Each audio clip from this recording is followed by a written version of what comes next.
Welcome back to the Kilted Texan. Today I'm going to go ahead and show you a little documentation I've got of taking the ID.4 to my ranch and whether or not I can actually use it at the ranch and get to it and everything else. And there's no science involved here. This is just me basically taking an electric car on a long trip to the ranch, seeing whether or not I drive it over the dirt roads, how stable it is over the dirt roads and all that good stuff. And essentially, whether or not it's actually usable for me to go up there, throw it on the quick charger or throw it on a charger basically while I'm at the ranch that I'm there doing stuff, and then hit one of the quick chargers or the DC fast chargers on the way back. So of course, when you start off, you got to start off with a good breakfast. And while I don't know if this is a good breakfast, it was definitely tasty breakfast. But then, about an hour later, get underway. Here we are rolling through, just south of Austin here, all these major big crossover highway typey things. But, rolling through Austin, no big strains, just basically let the car drive. You set the cruise or the travel assist, and she just takes it from there. I had a pretty good tailwind on the way, so we were doing some pretty major efficiency. But you can see it's a fairly pretty drive all the way to the ranch, and we go through things like Austin, Lampassas. There's a place called Adamsville and Evant, and all sorts of good stuff. But the drive is fairly pretty. It's Texas Hill Country. Some people in Texas who've never been outside of Texas might say, "Oh yeah, we go through the mountains." Yeah, there's not mountains. These are little tiny rolling hills. But here's Adamsville, and you can see if you blink, you would miss it. Same thing for when we get up through Evant, and it's nice. It really is a pretty drive, and I really do enjoy this run out here. And it's fairly hilly, so we do see some consumption as far as electricity goes on the car. And normally I run my Excursion up here, and just because it's easy to do, and I can run several times back and forth to the ranch on a tank of diesel, no issue. Using travel assist with a dirt road kind of goes together like an elevator and an outhouse. It really doesn't belong. So anyways, I've got it on travel assist, and it's doing fine maintaining speed. I got it set at like 23 or 24 mile an hour. But it can't find the edge of the road, and I didn't really expect it to, but I figured I'd go ahead and give her a shot and see what she would do. But she ain't exactly happy about trying to figure out where she is. So I am actually having to steer this thing wholeheartedly and not let the car take over for this one. Still comfortable though. I'm still comfortable in the car. Yeah. Now, dealing with ranch roads, you also have to understand that if you don't keep your speeds low on these approach roads, the rocks will beat the tires absolutely to death. So you have to be careful, and you have to kind of balance your desire to arrive in a short amount of time with your ability to pay for an excess amount of tires. Now, me running back and forth on these roads with my Broncos and F-250s and F-350s and things like that, a lot of times what would happen is I'd beat the tires to death, and I'd have to replace the tires prematurely, and I'd have a lot of blowouts and exploded tires and holes and punctures and things like that. So basically, if you run these roads fast, you'll go through tires like crap goes through a goose, just absolutely all the time and really, really quick. So if you just slow down a little bit, yeah, it's going to take you a while, but it's a nice, easy, enjoyable, breezy drive, especially today with the nice overcast and everything else is nice and pretty. And take your time, and you will save tires. And you'll know when you're beating up your tires, because these tires will take big old chunks out of them, and it just look like a ragged mess.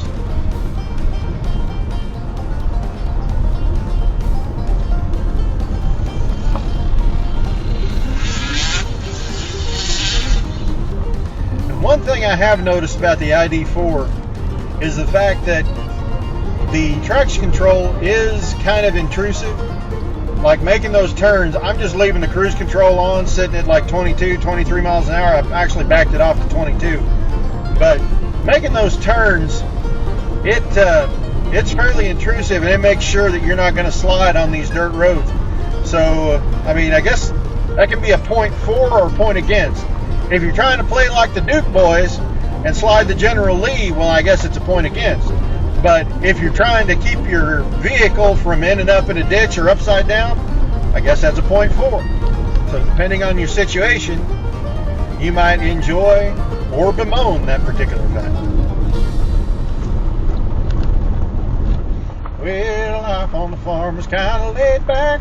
There ain't nothing that no country boy like me can't hack. Early to rise, early in the sack. Thank God I'm a country boy. Their dogs were cute. Yep. They were watching. Their ears were all perked up. It was cute. But my car sounds like a spaceship here. I don't like whiskey and I don't like beer. But rest assured and never fear, thank God I'm a country boy. And here we are coming up to the south end of the ranch. You can tell right there that creek, it looks like it's stagnant. It's actually not. It is spring fed, so it is, quote, technically running water. But, you know, we're approaching the south end here, and you can see we got some cattle on the ranch there. Howdy there, little one.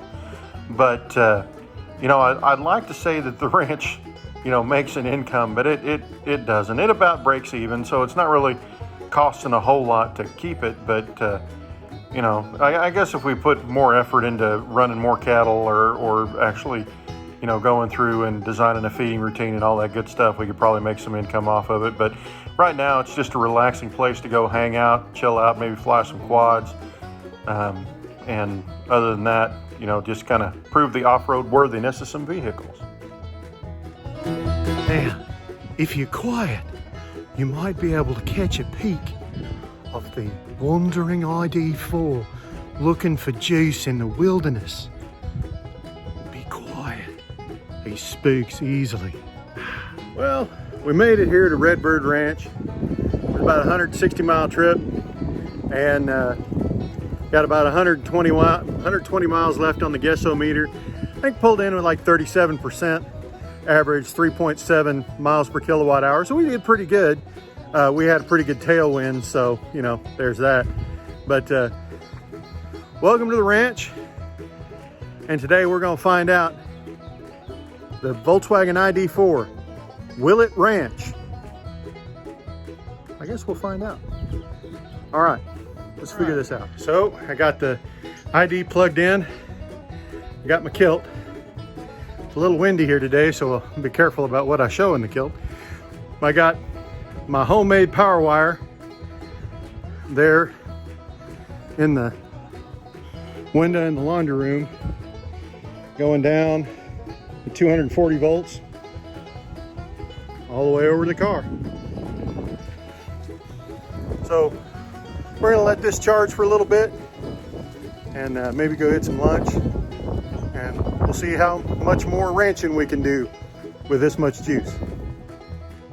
You know, I like being around the ranch, and it gives me some open space to fly quads and get some chase footage of the ID.4 and everything else. And it's just kind of fun to go out there and fly, because I'm not going to make anybody upset or mad if I'm out here flying. So, well, except maybe my sister. You'll see that here in a sec. But, you know, this place, it's just a nice, comfortable place to come and chill out. And we don't do a whole lot of actual ranching with the vehicles. Normally we use this John Deere Gator. If we're gonna, you know, throw feed sacks or hay bales or something like that, we'll normally just throw it in the back of that and go run out into a field, because it is 4-wheel drive and diesel. So so we can run out in the middle of the field with no issue.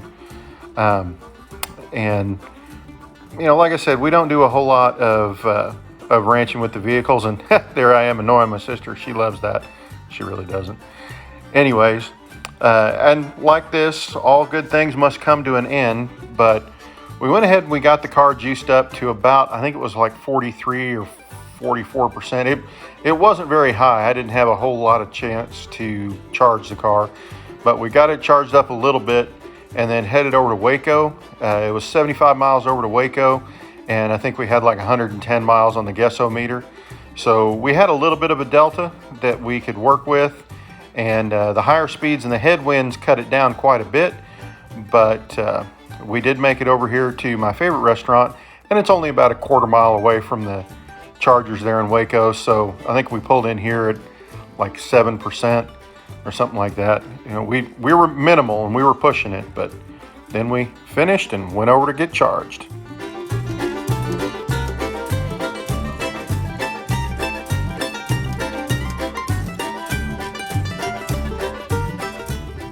We rolled into Waco here as we're running 75 miles from the ranch. So the Cinch charge did show us actually charging at the ranch, but so since start this morning, or well, looks like both of them 75 miles, but we were averaging 3.7 miles per kilowatt hour up to the ranch.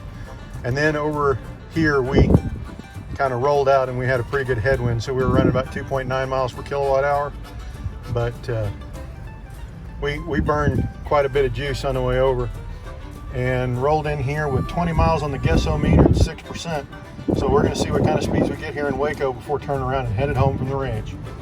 So here in Waco, starting off at 6%, we were running 124 kilowatt.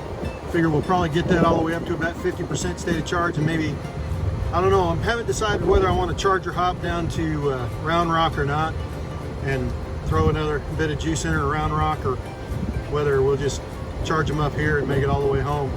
But we'll figure it out and we'll go from there. Well, we're going ahead and doing the charger hopping thing. We're going to run down to Roundrock. So we're stopping here at 50%. Been here, let's take a look. Been here about 17 minutes.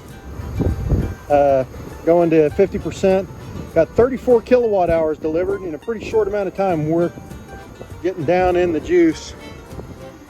So we're going to go ahead and stop her here and continue on down to Roundrock and top off at the outlet mall down there. So, well, I didn't say top off. We'll just get enough to get us home and go from there. So we'll see you down in Roundrock.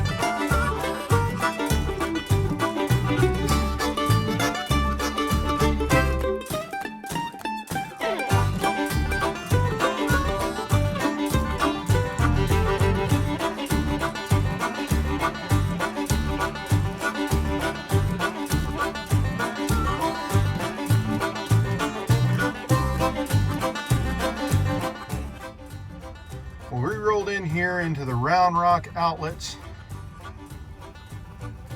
Kind of low on the juice. We're at 7% on the battery. 14 miles left on the Gesso-meter. Rolled in 2.6 mile per kilowatt hour average, 54 mile an hour, and 158 miles a total. And this is from the ranch to here. We averaged a 2.6. We've been fighting a pretty good headwind coming down. We had a good tailwind going up, so we were doing like 3.6, or actually I think it was 3.7 when we got to the ranch.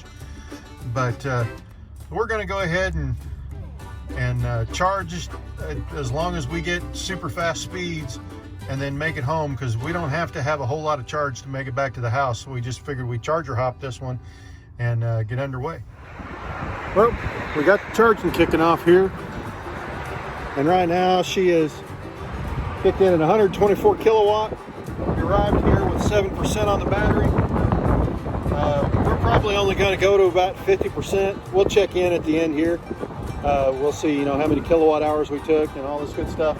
But as long as I'm getting fast speeds, I'll go ahead and hang here. But we'll let her charge up. There's a nice looking Pickin Turbo S over here. That's the only other one at this particular charger, but it is, you know, 10 o'clock at night on a Saturday. So here at the premium outlets that are all closed, so I kind of get it. I get it. But she's looking a little dirty,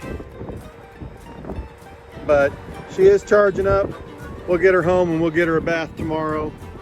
Although it may rain tomorrow, in which case get its own bath. So we'll check in with you and see, you know, at the end of this, how long it took us to get up to a usable charge, or how long this actually stayed at the fast speeds. Well, we finished up here. We'll go ahead and stop her dead. We're charging for 17 minutes, 34 kilowatt hours delivered. We're up to 51%. That's plenty of it for us to get home. I'm going to go ahead and stop her, get her stopped. We're at 95 kilowatts, so she was still going pretty good, but not, she was slowing down pretty much. We'll go ahead and get this out of here. And I find it funny that, you know, sometimes we think, oh, everybody who drives an electric car is concerned about the environment. But I don't think that's true. I don't think that's true at all. Because this douche canoe in the Porsche over here just dropped a water bottle on the ground. It was done with it. Just throwing his trash out. So not everybody who drives electric is going to be a good steward of the environment around them.